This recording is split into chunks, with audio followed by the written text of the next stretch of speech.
Comment garder une posture professionnelle chez son client? Quand vous intervenez chez un client, il est normal de créer une relation agréable. C'est même très important. Un client qui se sent en confiance aura plus facilement envie de continuer avec vous. Mais attention, une bonne relation ne veut pas dire une relation trop personnelle. Vous êtes un professionnel indépendant et vous réalisez une prestation de service au domicile du client.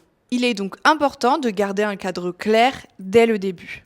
Voici quelques conseils pour garder une posture professionnelle. Numéro 1, soyez sympathique sans devenir trop familier. Vous pouvez évidemment être souriant, agréable, poli, échanger quelques mots avec le client, mais évitez d'entrer dans une relation trop personnelle. Racontez toute votre vie, posez des questions intimes, commentez la vie privée du client ou donnez votre avis sur son mode de vie. Le bon équilibre, c'est d'être chaleureux tout en restant discret. Numéro 2, gardez votre rôle de professionnel indépendant. Le client peut vous expliquer ses attentes, les priorités ou les habitudes de son logement. Mais il n'est pas votre employeur. Vous êtes un professionnel indépendant qui réalise une prestation convenue avec lui. Ce qui veut dire que vous gardez votre organisation, vos méthodes de travail et votre cadre professionnel.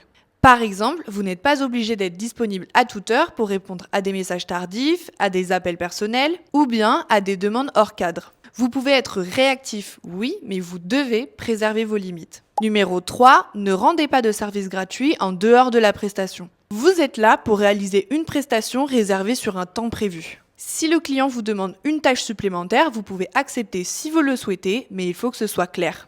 Par exemple, vous pouvez répondre « Oui, je peux m'en occuper, mais il faudra prévoir un peu plus de temps sur la prestation. » Ou encore « Je peux le faire lors d'une prochaine intervention si vous ajoutez du temps dans l'application. » L'objectif, c'est d'éviter les arrangements flous. Votre temps de travail a de la valeur. Numéro 4, communiquez simplement et clairement. Une bonne relation avec un client repose sur une communication claire.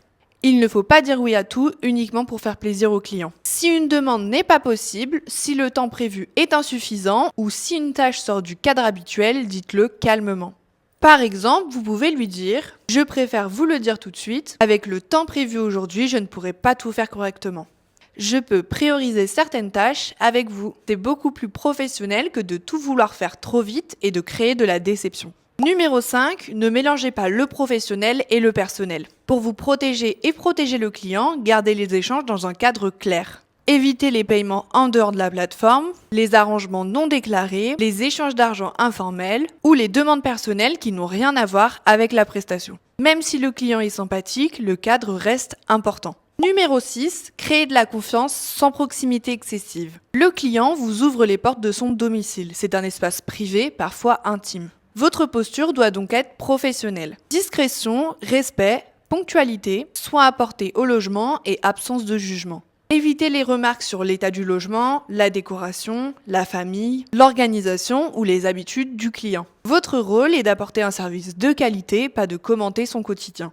Plus le cadre est clair, plus la relation avec le client sera saine, durable et agréable pour tout le monde. À vous de jouer!